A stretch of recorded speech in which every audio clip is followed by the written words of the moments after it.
السلام علیکم ناظرین، میں ہوں وقار احمد اور آپ دیکھ رہے ہیں نکلے تیری تلاش میں۔ آج جو کرونا وبا ہر طرف پوری دنیا میں پھیلی ہوئی ہے، اس حوالے سے طاہر صاحب کا جو ناول ہے شہر خالی کوچہ خالی، جس میں وہ کہتے ہیں کہ یہ محبت کرنے کے دن نہ تھے، یہ محبت مؤخر کرنے کے دن تھے، یہ تنہائیوں کے دن تھے۔ تو طاہر صاحب، پہلا سوال یہ ہے، فاختہ کے بعد ایک اور کردار ہرن کا ہے اور وہ بھی بہت اہم کردار ہے، اور اس ناول کو پڑھنے کے بعد لگتا ہے کہ ڈیفنس کے جس علاقے میں آپ رہتے ہیں اس حوالے سے آپ کا کردار ناول میں یہ کہتا ہے کہ یہاں پہ کسی زمانے میں ہرن ہوا کرتے تھے۔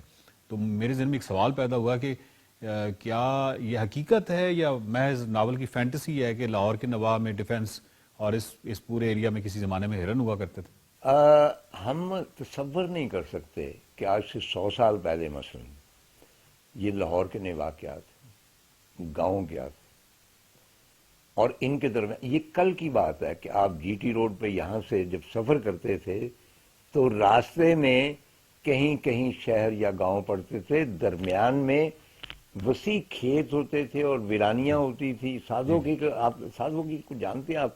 چھوٹا سا قصبہ تھا، وہاں پہ تالاب تھے اور اس میں دنیا کے خوبصورت ترین کمل کھلتے تھے ہمیشہ، اور میں ہمیشہ رک کر انہیں دیکھتا، وائلڈ کمل تھے اور ولڈرنس تھی، آپ سانپ جو ہیں وہ اکثر نظر آپ کو آتے تھے۔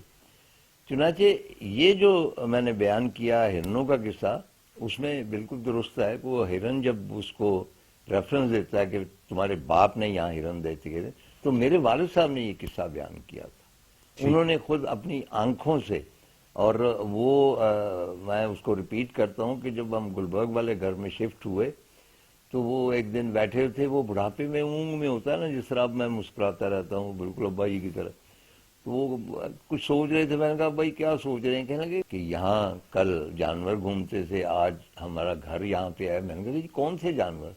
انہوں نے یہ قصہ بیان کیا کہ میں لاہور سے سائیوال یا کہیں جانے کے لیے ٹرین پہ بیٹھا تھا اور میاں میر اسٹیشن سے ٹرین چلی ہے اور اس کے بعد ویرانہ، یہاں پہ وہ ایک چھوٹا سا کیا گاؤں تھا جو ہے گلبرگ میں، ارد گرد سب یہ ویرانہ تھا اور کھیت تھے، اور انہوں نے کہا کہ تھوڑی دیر کے بعد ہرنوں کی پوری ڈار جو تھی اس نے بھاگنا شروع کر دیا ٹرین کے ساتھ، کیونکہ دے ور ٹیریفائڈ، انہوں نے پہلے ٹرین شاید دیکھی نہیں تھی کہ یہ کیا چیز ہے، اور وہ اس کے ساتھ ریس لگا رہے تھے ہرن جو تھے کہ ہم آگے نکل جائیں، وہ نکل نہیں سکے، پیچھے رہ گئے۔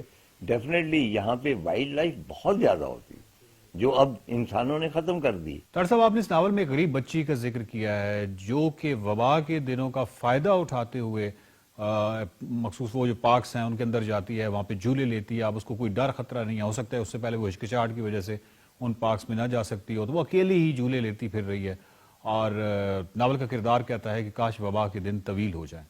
اس کے پلس پوائنٹس بھی تھے نا وبا کے، ایک تو وہ تنہائی تھی، مکمل تنہائی جس میں آپ کی کوئی ڈسٹربنس نہیں ہے، اور ایک بالکل علیحدہ فیلنگ ہو رہی ہے جب بھی آپ سیر کر رہے ہیں، جب آپ کھانا کھا رہے ہیں، پہلی مرتبہ آپ خوراک پہ غور کرتے کیونکہ آپ اکیلے کھانا کھا رہے ہیں اور آپ غور سے دیکھتے ہیں کہ اچھا دال کے دانے اس طرح ہوتے ہیں اور اس میں دھنیا جو ہے اس کا کنٹراسٹ جو ماش کی دال کے ساتھ ہے وہ پیلی ہے، اور یہ ساری چیزیں آپ پہلی مرتبہ نوٹ کرتے ہیں۔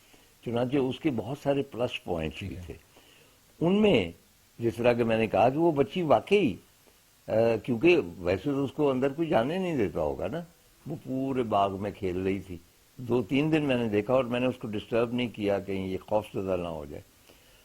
اسی طرح کچھ اور ایپیسوڈ ہیں جو میں نے بوجود اس میں شامل نہیں کیے، یعنی افشاق کے لیے یہ بڑا نادر موقع تھا کیونکہ کوئی بھی باہر نہیں ہوتا تھا اور وغیرہ وغیرہ۔ معذرت چاہتا ہوں، پچھلا ایک سوال تھا پرندوں کے حوالے سے اور پھر میرے ذہن میں پرندے آ گئے ہیں۔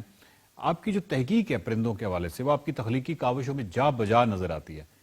میرا ایک سوال صرف یہ ہے کہ یہ جو پرندوں کے حوالے سے جو شوق ہے، آپ جب ماضی میں اپنی زندگی کو دیکھتے ہیں تو یہ کس مرحلہ عمر میں کب یہ ڈیولپ ہوا، کب یہ آپ کو شوق ہوا پرندوں کے حوالے سے تحقیق کا، پرندوں کے حوالے سے عشق کا اور محبت کا؟ بنیادی طور پہ منطق الطیر سے شروع ہوا، فرید النطار سے، اور اس کے بعد لامحالہ ہر ناول میں کہیں نہ کہیں وہ آ جاتا ہے۔ اس میں بھی یہ فرید الدین عطار کے پرندے تو نہیں ہیں، لیکن پرندوں کے ساتھ جو میری ہے ایک رغبت کہہ لیجئے، یا میرے ایٹ ٹائمز آئی فیل کہ بھئی ناول جو ہے وہ مکمل نہیں ہو سکتا، اس نے پوری اگر حیات کو بیان کرنا ہے تو اس میں حیوان بھی ہونے چاہیے، اس میں انسان بھی ہونے چاہیے، اس میں پرندے بھی ہونے، یعنی انکمپلیٹ تو نہیں بنانا. جی یہ نہیں ہے کہ ہیرو اور ہیروئن کسی باغ میں جا رہے ہیں، پرندے چہچہا رہے ہیں، بس وہ اس کے لیے بیک گراؤنڈ ہے. No, they are part of over whole landscape. Novel کے ابتداء میں فاختہ کے حوالے سے مکمل ایک باب ہے. اگر اس کو ایک بالکل علیحدہ سے ایک افسانے کے روپ میں دیکھا جائے تو وہ بڑا ایک شاندار افسانہ ہے. یعنی ناول سے ہٹ کے اگر اس باب کو علیحدہ کر دیا جائے تو وہ بڑا ایک شاندار افسانہ ہے. آپ کیا کہتے ہیں اس بارے میں؟ اس کے مختلف چیپٹرز جو ہیں وہ افسانے کے طور پہ لیے جا سکتے ہیں، کیونکہ انسیڈنٹس، بلکہ فاختہ جو ہے اگر صرف اس کے جو حصے ہیں 3 ہیں یا 4 ہیں، جی ان کو صرف الگ کر کے شائع کر دیا جائے تو وہ بھی اپنی ذات میں وبا کے حوالے سے ایک مکمل ناولٹ ہو سکتا ہے. ہمارے ہاں والدین اور اولاد کے حوالے سے جو تجزیے ہوتے ہیں، جو رویے ہوتے ہیں، ان میں کوئی توازن نہیں پایا جاتا. کلیشیز ہیں جو کہ مخصوص ہیں کچھ چیزوں کے لیے. والدین کے لیے سراپا رحمت جو لفظ ہے وہ مخصوص ہے، اولاد کے لیے انفارچونیٹلی ناخلف اور اس طرح کی چیزیں، یا اولاد اس قابل ہی نہیں ہے، یہ وہ سمجھ ہی نہیں سکتی، اس طرح کی چیزیں مخصوص ہیں. اب آپ کے اس ناول میں لگتا ہے گو کہ آپ کا جو شمار ہے وہ والدین کی اس چوکٹھے میں ہم کر سکتے ہیں، لیکن آپ نے اس ناول کے اندر ایسے لگتا ہے جیسے آپ اولاد کی محبت کے حوالے سے، یا اولاد کی محبت والدین کے لیے ہوتی ہے، اس کی آپ باقاعدہ وکالت کرتے ہوئے نظر آتے ہیں اپنی کرداروں کی زبان سے. نہیں، میں نے وکالت نہیں کی، یہ میرا تجربہ ہے. اچھا. وکالت آپ جانتے ہیں کہ ایسی چیزوں کی بھی کی جاتی ہیں جو سچ نہیں ہوتی. یہ وکالت نہیں، یہ میرا ذاتی تجربہ ہے، صرف اپنا نہیں ہے، بہت سارے دوستوں کا بھی ہے. میری بیگم ہمیشہ کہتی کہ اگر آپ نے اولاد سے محبت کی ہے تو اولاد وہ محبت ڈیفینیٹلی سود کے ساتھ، انٹرسٹ کے ساتھ واپس کرتی ہے. دیکھنا یہ بھی ہے کہ آپ نے اولاد کے ساتھ کتنی محبت کی. سو ڈونٹ ایکسپیکٹ کہ اگر آپ مطلب بہت غیظ و غضب والے اور بے پرواہ پیرنٹس رہے ہیں تو اولاد کا فرض ہے کہ جی آپ کی وہ خدمت کی جائے یا وغیرہ وغیرہ. یہ ہم نے کلیشیز بنا رکھے ہیں نا جی کہ جی ماں زیادہ محبت کرتی ہے، باپ نہیں کرتا. تو وہ مطلب اس طرح کر کے میں سمجھتا ہوں کلیشیز ہے. جس طرح وہ ایک میں نے چھوٹی سی بات کی تھی کہ ماں کے پاؤں تلے جنت ہے اور باپ کے پاؤں تلے پھٹا ہوا جوتا ہے، کیونکہ وہ رزق حلال تلاش کرتا ہے. طاہر صاحب، اس ناول میں آپ نے بلیک ہولز کا بھی ذکر کیا ہے. یعنی بلیک ہولز کا ادبی حوالے سے ایک ذکر ہے، لیکن وہ اس طرح شاندار ہے جس طرح آپ نے بلیک ہولز کا نقشہ کھینچا ہے، وہ مکمل طور پہ سائنسی نقطہ نظر ہے. اور دوسرا یہ ہے کہ جس طرح ہم اس میں پڑھتے ہیں کہ موت کے قرب کا جو آپ نے نقشہ کھینچا ہے، وہ اب نیئر ڈیتھ ایکسپیرینسز جب ہم پڑھتے ہیں تو وہ بھی نیئر ڈیتھ ایکسپیرینسز کے بالکل پاس ہے. تو سوال یہ ہے کہ آپ ان موضوعات کو مطلب پڑھتے دیکھتے رہتے ہیں؟ بلیک ہول تو اب ایک لٹریری ٹرم ہو گئی ہے. ٹھیک. اس کے لیے کہ بہت زیادہ کائنات کے اوپر تو سبھی غور کرتے ہیں. جی. انفارچونیٹلی میری بہت سوچ لمیٹڈ ہے. میری خواہش تھی کہ میں کائنات کے بارے میں کچھ جانوں، لیکن اللہ تعالیٰ نے جو مجھے انٹلیکٹ دی ہے وہ بہت لمیٹڈ دی ہے اور میں وہاں تک نہیں پہنچ سکا. ہم پڑھتے رہتے ہیں، آرگنز کو پڑھتے رہتے ہیں، باقی تھوڑا بہت. ایک بات میں وقار میں اقرار کرنا چاہتا ہوں. جی. 3-4 ایسی چیزیں ہیں جن کو میں نے چھوا، سرسری طور پہ ان کو جانا اور پھر میں پیچھے ہٹ گیا کیونکہ وہ میرے بس کی بات نہیں تھی. وہ اتنی واسٹ تھی اچھا. کہ وہ میری گرفت میں، جس طرح میں کہہ چکا ہوں کہ میں ایک لمیٹڈ انٹلیکٹ کا مالک شخص ہوں اور اس میں ایک کائنات. ٹھیک ہے.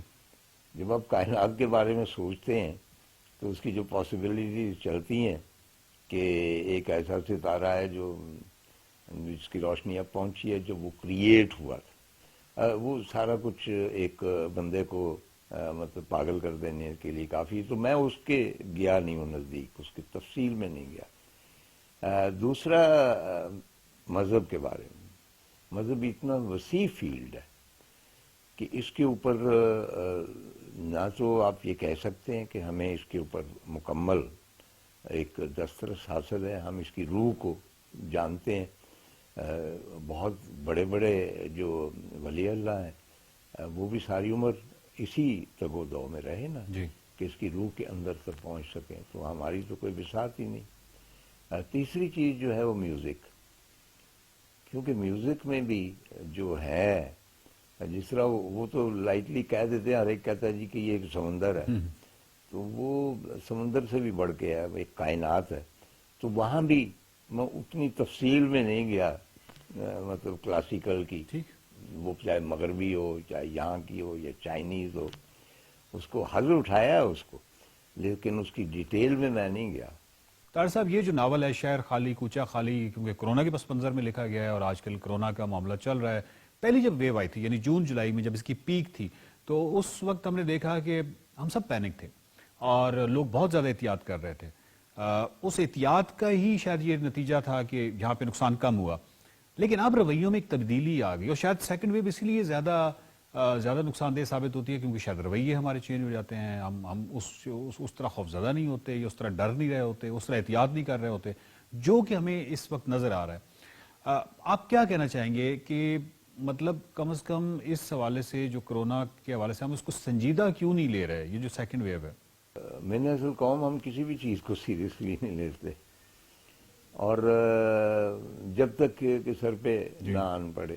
اب مطلب میں بتا سکتا ہوں کہ ہمارے جاننے والوں میں سے ہمارے کئی ادیب حضرات، میں ان کے نام نہیں دے رہا، انڈائریکٹلی وہ کرونا سے متاثر ہوئے اور ان کی ڈیتھ ہو گئی. آلموسٹ ہر دوسرے دن ہمیں کوئی خبر آتی ہے کسی جاننے والے کی کہ اس کی ڈیتھ ہو گئی، اور یہ وہی لاپرواہی ہے.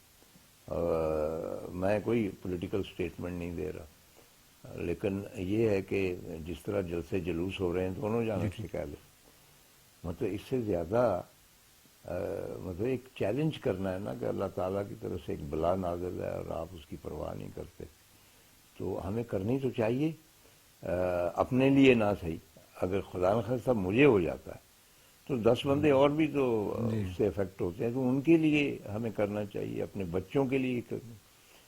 تو سیریسلی یہ بہت اسینشیل ہے، اور اس میں وہی مجھے ریپیٹ کرنے کی ضرورت نہیں ہے کہ اب میں مجبوراً بیٹھا ہوں کیونکہ مجھے ریکارڈنگ کروانی ہے.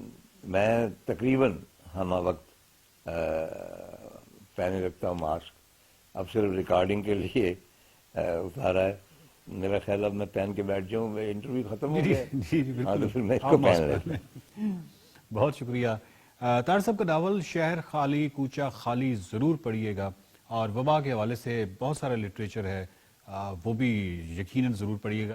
کرونا کے حوالے سے شدید احتیاط کیجیے. سیکنڈ ویو جو ہے اس میں پرابلم زیادہ ہو سکتے ہیں، اور کیونکہ ہم نے تھوڑا سا ایزی لیا ہوا ہے، اگر ہم کمپیریزن کریں جون جولائی کے ساتھ، تو جتنا ہم نے ایزی لیا ہوا ہے اتنا ہی زیادہ ڈیمیج، اتنا ہی زیادہ نقصان ہونے کا اندیشہ بھی ہے. کیوں نہ ہم اس بلا کو اپنی ان رویوں سے اور احتیاط پسندی سے شکست دیں. دیکھتے رہیے نکلے تیری تلاش میں.